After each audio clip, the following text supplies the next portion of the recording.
नमस्कार, मेरा नाम है दीपक शुक्ला और हमारे चैनल बायोलॉजी वर्ल्ड में आपका स्वागत है। चलिए आज हम एक नया टॉपिक स्टार्ट करते हैं।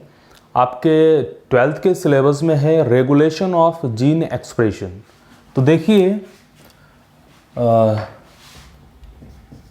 Regulation of gene expression. इस रेगुलेशन ऑफ जीन एक्सप्रेशन को हम बहुत ब्रीफ में और हल्का सा समझ लेते हैं। Regulation of gene expression actual में है क्या? आपको नॉर्मल लेवल पे जीन के बारे में बताया जा चुका है। अब कोई भी जीन किस टाइम पर अपना एक्सप्रेशन करता है यह भी समझना बहुत जरूरी है। चलिए हम अपनी बॉडी का एक एग्जांपल ले लेते हैं। जैसे हमारी बॉडी की सेल्स हैं।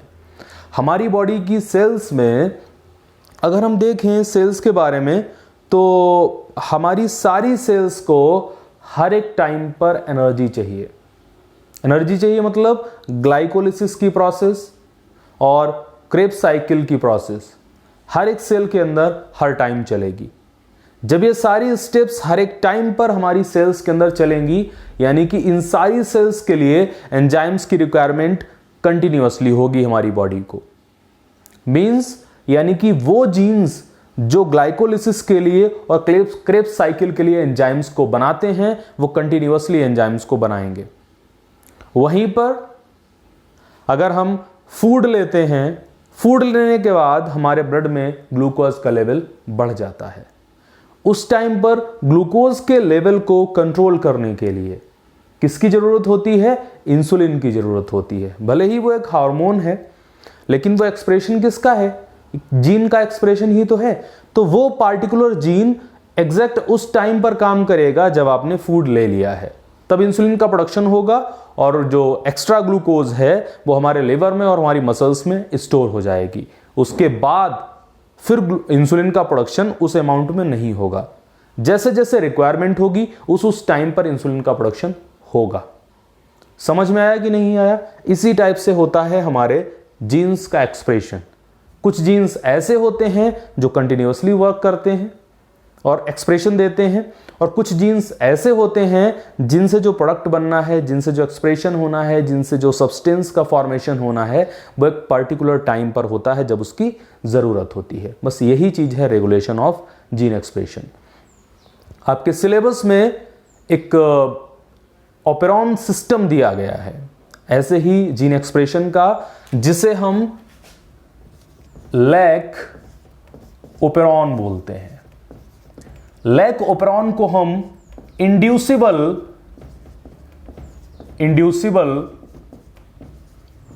ओपेरॉन सिस्टम भी बोलते हैं। अब ये देखिए लैक ओपेरॉन को लैक ओपेरॉन क्यों बोला गया, चलिए समझते हैं। सबसे पहली चीज तो ये है कि ये जो लैक्टोज ओपेरॉन मॉडल है या लैक ओपेरॉन या फिर जो इंड्यूसिबल ओपेरॉन सिस्टम है, इसका जो एक्सपेरिमेंट था वो एक बैक्टीरिया पर किया गया था, जिसको हम शॉर्ट में ई कोलाई बोलते हैं। क्या बोलते हैं शॉर्ट में इसको हम ई कोलाई, फुल फॉर्म है इसकी इश्चेरिचिया कोलाई। इस इश्चेरिचिया कोलाई पर एक्सपेरिमेंट किया था। ये जो इंड्यूसिबल ओपेरॉन सिस्टम डिस्कवर किया था, वो एक साइंटिस्ट थे जिनका नाम था जैकब एंड दूसरे थे मोनेट। इन्होंने 1961 में लैक्टोज ओपेरॉन सिस्टम को डिस्कवर किया था ई कोलाई बैक्टीरिया में। अब ये लैक्टोज ओपेरॉन सिस्टम होता क्या है? LAC लैक यूज किया गया है लैक्टोज के लिए।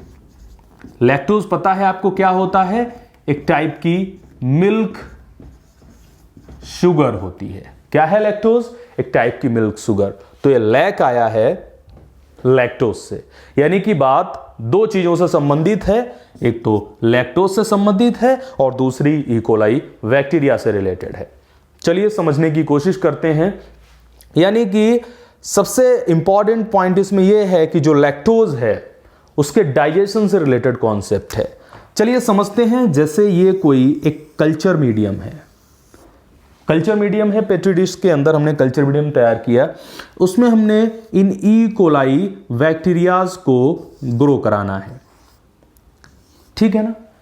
ये क्या है? E coli bacterias. E coli एक बैक्टीरिया है, इट मींस ये प्रोकैरियोटिक है। हम यहां पर प्रोकैरियोटिक की बात को लेकर चल रहे हैं, प्रोकैरियोटिक के जीन एक्सप्रेशन को देख रहे हैं। अब इसमें अगर इस कल्चर मीडियम में हम बाहर से कुछ लैक्टोज ऐड कर दें, ठीक है ना, तो क्या होता है? पहले तो हम उस सिचुएशन को देख लें जब इस कल्चर मीडियम में लैक्टोज नहीं है। जब लैक्टोज नहीं होती है तो ये बैक्टीरिया लैक्टोज को डाइजेस्ट करने वाले एंजाइम्स का प्रोडक्शन नहीं करता है। क्लियर? जब कल्चर मीडियम क्या होता है? हमने बैक्टीरिया की ग्रोथ के लिए जो मीडियम तैयार किया है, ग्रोथ के लिए जिस हमने सपोज उसमें कुछ लिक्विड का अमाउंट लिया, उसमें ऑक्सीजन है, उसमें अदर डिफरेंट टाइप के प्रोडक्ट्स हैं जो बैक्टीरिया की ग्रोथ के लिए जरूरी है, उसको हम कल्चर मीडियम बोलेंगे। अब इसमें क्या होता है? जब तक लैक्टोज ऐड नहीं है तब तक ये बैक्टीरिया लैक्टोज को डाइजेस्ट नहीं करते हैं। लेकिन जैसे ही इस कल्चर मीडियम में लैक्टोज को ऐड किया जाता है, वैसे ही बैक्टीरिया, और जैसे बैक्टीरिया इन ई कोलाई बैक्टीरिया के अंदर लैक्टोज एंटर करता है, वैसे ही ये बैक्टीरिया लैक्टोज को डाइजेस्ट करने वाले एंजाइम्स का फॉर्मेशन करने लग जाते हैं। सेम उसी टाइप से जैसे हम किसी फूड प्रोडक्ट को जो हमें बहुत अच्छा लगता है, जैसे ही हम उसको देखते हैं, जब हम उसको नहीं देखते हैं तो कोई फर्क नहीं पड़ता, लेकिन जैसे ही हम उस फूड प्रोडक्ट को देखते हैं वो हमारे माइंड में एक इंडक्शन होता है किस चीज का? कि ये फूड हम खाते, एक इंफॉर्मेशन सी जाती है, ठीक है ना। उसके बाद हमारे माउथ में सलाइवा का फॉर्मेशन बढ़ जाता है। तो सिंपल सी चीज क्या है, इसमें बैक्टीरिया भी कुछ उसी तरीके से करता है। नॉर्मल सिचुएशन में लैक्टोज को डाइजेस्ट करने नहीं करता है, लेकिन जब लैक्टोज मिला दिया जाता है तो लैक्टोज को डाइजेस्ट करने वाले एंजाइम्स को प्रोडक्शन करने लग जाता है। चलिए हम आगे देखते हैं। तो ई कोलाई बैक्टीरिया के अंदर एक जीन होता है। एक जीन क्या, पूरा का पूरा ये सिस्टम है जिसमें कई जीन्स प्रेजेंट होते हैं। सबसे पहला एक होता है जिसे हम जीन को पी जीन बोलते हैं, इसके बाद एक आई है, इसके बाद एक फिर पी जीन है, इसके बाद एक ओ नाम से जीन होता है, इसके बाद 3 स्ट्रक्चरल जीन्स आते हैं। एक स्ट्रक्चरल जीन को हम जेड, दूसरे स्ट्रक्चरल जीन को हम बाई और तीसरे स्ट्रक्चरल जीन को हम ए बोलते हैं। समझने की कोशिश करिए, होता क्या है? सबसे पहला वाला जो जीन पी से डिनोट किया गया है, ये है प्रमोटर जीन। क्या है? प्रमोटर जीन, ठीक है ना। इसके बाद जो आई है, इस आई को हम रेगुलेटर जीन बोलते हैं। क्या बोलते हैं? रेगुलेटर जीन, ठीक है ना। इसके बाद नेक्स्ट ये वाला जीन भी क्या है? ये भी प्रमोटर जीन है। सबसे इंपॉर्टेंट ये जीन है, इसको हम ऑपरेटर जीन बोलते हैं। क्या बोलते हैं? Operator gene. ये जो तीनों है लैक जेड, इसको पूरा नाम अगर देखें तो इसको हम लैक जेड, लैक बाई और लैक ए बोलते हैं, और इसको हम स्ट्रक्चरल जीन के नाम से जानते हैं। Structural gene. चलिए थोड़ा सा इसको समझने की कोशिश करते हैं। जो प्रमोटर जीन है, इस प्रमोटर जीन के पास आरएनए पॉलीमरेज होता है। ये स्ट्रैंड किसका है? हमने जो जीन का स्ट्रैंड दिखाया है, ये एक्चुअल में हमारा डीएनए है। क्या है ये डीएनए का टेम्पलेट स्ट्रैंड है। कौन सा स्ट्रैंड है? डीएनए का टेम्पलेट स्ट्रैंड। इस डीएनए के ऊपर ये अलग अलग छोटे छोटे जीन्स प्रेजेंट हैं जो एक कोऑर्डिनेटेड मैनर में काम करते हैं। सबसे पहले है आपका प्रमोटर जीन। इस प्रमोटर जीन के पास क्या होता है? आरएनए पॉलीमरेज एंजाइम होता है। RNA polymerase enzyme. जब ये आरएनए पॉलीमरेज एंजाइम यहां से रिलीज होगा, आपने जो ट्रांसक्रिप्शन का प्रोसेस पढ़ा है डीएनए के ऊपर आरएनए के फॉर्मेशन के प्रोसेस को हम ट्रांसक्रिप्शन बोलते हैं। तो जो एनसीईआरटी है उसमें इस तरीके से डीएनए दिखाया है और डीएनए के ऊपर ये आरएनए पॉलीमरेज स्लाइड करता है। जब आरएनए पॉलीमरेज स्लाइड करता है जिसमें सिग्मा और रो साइट्स होती हैं, सिग्मा और रो फैक्टर्स होते हैं, जिनकी वजह से एक ओवरऑल प्रोसेस की मैं बात कर रहा हूं, जिसकी वजह से क्या होता है इस आरएनए पॉलीमरेज के स्लाइड करने की वजह से क्या होता है इसके ऊपर आरएनए का सिंथेसिस होता है। वैसे ही जब इस प्रमोटर के पास आरएनए पॉलीमरेज है, ये स्लाइड करेगा, रेगुलेटर जीन के ऊपर जाएगा, तो इस रेगुलेटर जीन के ऊपर क्या ट्रांसक्रिप्शन होगा आई जीन के ऊपर और क्या बनेगा यहां पर एमआरएनए बनेगा। क्या बनेगा एमआरएनए। और इस एमआरएनए के ऊपर क्या इस प्रोसेस को क्या बोलेंगे, डीएनए के ऊपर एमआरएनए के बनने को ट्रांसक्रिप्शन, और इसके ऊपर क्या होगा ट्रांसलेशन होगा, और ट्रांसलेशन के थ्रू क्या फॉर्म में होगा एक रिप्रेसर प्रोटीन बनेगी, रिप्रेसर, ठीक है ना, पॉलीपेप्टाइड चेन बनती है और उससे फाइनली क्या बनता है रिप्रेसर प्रोटीन बनती है। क्लियर है ना। थोड़ा और आगे बढ़ते हैं। इसके बाद ये प्रमोटर जीन, इसके पास भी आरएनए पॉलीमरेज होता है और ये आरएनए पॉलीमरेज इस यहां से इस तरफ को स्लाइड करेगा आगे के लिए, यानी कि ये आरएनए पॉलीमरेज प्रमोटर के पास से जब रिलीज होगा और स्लाइड करेगा तो जो स्ट्रक्चरल जीन्स हैं लैक जेड, लैक वाई और लैक ए, इनके ऊपर ट्रांसक्रिप्शन से क्या बनेगा एमआरएनए बनेगा और ये जो प्रोडक्ट्स बनाते हैं उन प्रोडक्ट्स का फॉर्मेशन होगा। इतना समझ में आया। एक चीज और समझिए इसके बाद, स्ट्रक्चरल जीन्स क्या है ये स्ट्रक्चरल जीन हम उस पार्ट को बोलते हैं जो अपने आप में कोई एक पॉलीपेप्टाइड चेन सिंथेसाइज करता है, ठीक है ना। और ये प्रोकैरियोटिक की बात की जा रही है तो हमने प्रोकैरियोटिक आपको बताया था, प्रोकैरियोट्स पॉलीसिस्ट्रॉनिक होते हैं। कैसे होते हैं पॉलीसिस्ट्रॉनिक। तो अब इस पॉलीसिस्ट्रॉनिक का मतलब क्या है बताया था मैंने, ये स्ट्रक्चरल जीन है, दूसरा ये स्ट्रक्चरल जीन है, तीसरा ये स्ट्रक्चरल जीन है। तीनों स्ट्रक्चरल जीन अलग अलग क्या बनाएंगे प्रोटीन।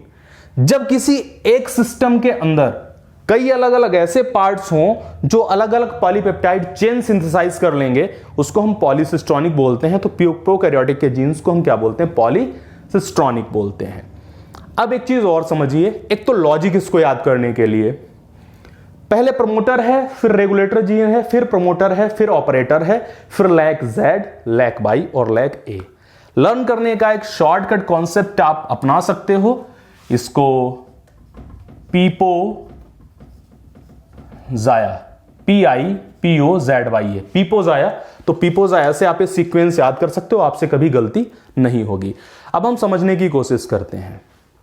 ये जो हमारा रिप्रेसर प्रोटीन है, जिस टाइम पर सपोज ये सेल के अंदर जीन है, बैक्टीरियल सेल के अंदर, जब तक लैक्टोज शुगर कल्चर मीडियम में ऐड नहीं की गई तब तक क्या होता है, ये रेगुलेटर जीन यहां से प्रमोटर जीन से आरएनए पॉलीमरेज रिलीज होगा और रेगुलेटर जीन रिप्रेसर प्रोटीन बनाएगा। ये रिप्रेसर प्रोटीन की एफिनिटी होती है इस ऑपरेटर जीन के साथ में, ये जाकर के इस ऑपरेटर जीन को बाइंड कर देती है, बाइंड्स ऑपरेटर जीन। कौन बाइंड करता है रिप्रेसर प्रोटीन, ये ऑपरेटर जीन के ऊपर अटैच हो जाती है, उसको बाइंड कर देती है। ऑपरेटर जीन को के बाइंड होने की वजह से ये जो प्रमोटर जीन के पास आरएनए पॉलीमरेज है वो स्लाइड नहीं कर पाता है। जब स्लाइड नहीं कर पाता है तो वो इनके ऊपर से गुजरेगा नहीं, लैक जेड, लैक वाई और लैक ए के ऊपर से, तो इनके ऊपर ट्रांसक्रिप्शन नहीं होगा और एंजाइम्स का प्रोडक्शन नहीं होगा। तो लैक्टोज के डाइजेशन के लिए प्रोटीन पॉलीपेप्टाइड चेन के सिंथेसिस का कोई भी प्रोसेस नहीं होगा, ठीक है ना।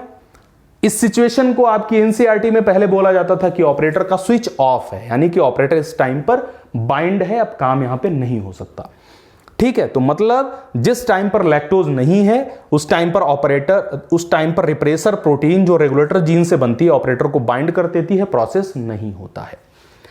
अब इसके बाद नेक्स्ट सिचुएशन ये आती है कि अगर कल्चर मीडियम में कुछ अमाउंट लैक्टोज का मिला दिया जाए।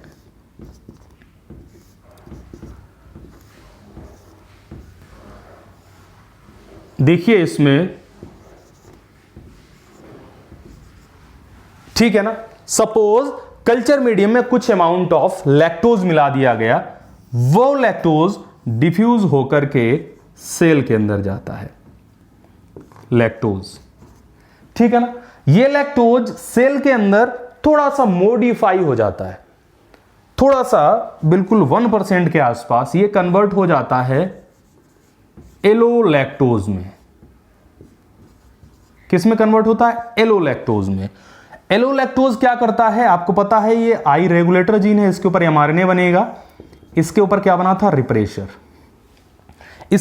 ये रिप्रेशर किसके साथ बाइंड अप रहता है? ऑपरेटर जीन को बाइंड किए रहता है, जिसकी वजह से ये तीनों स्ट्रक्चरल जीन्स एंजाइम्स नहीं बनाते हैं।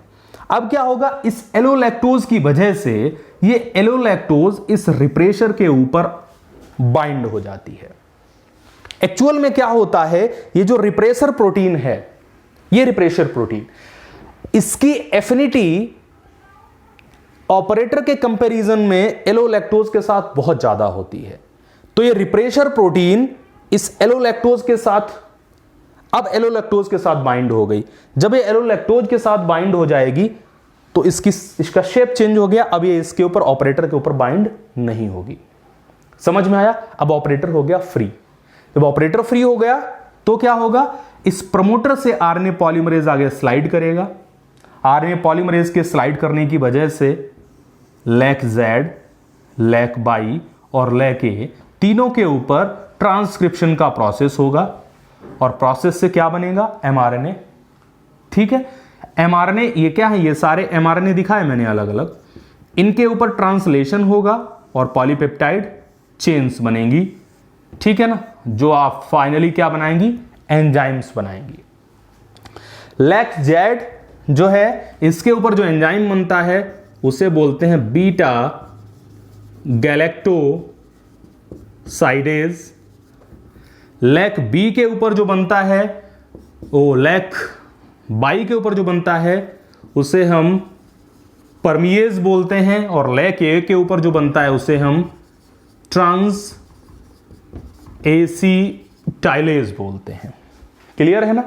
अब तुम्हारे सिलेबस लेवल पे, 12th लेवल पे बहुत ज्यादा डिस्क्रिप्शन की जरूरत नहीं है, मेन जरूरत है इसकी बीटा गैलेक्टोसाइडेज की। बीटा गैलेक्टोसाइडेज क्या करता है आपको पता है, पहले भी पढ़ा हुआ है कि जो लैक्टोज है वो एक डाइसैकेराइड है, यानी कि 2 सैकेराइड मॉलिक्यूल से मिलकर बनता है। तो इस बीटा गैलेक्टोसाइडेज की वजह से लैक्टोज ग्लूकोज प्लस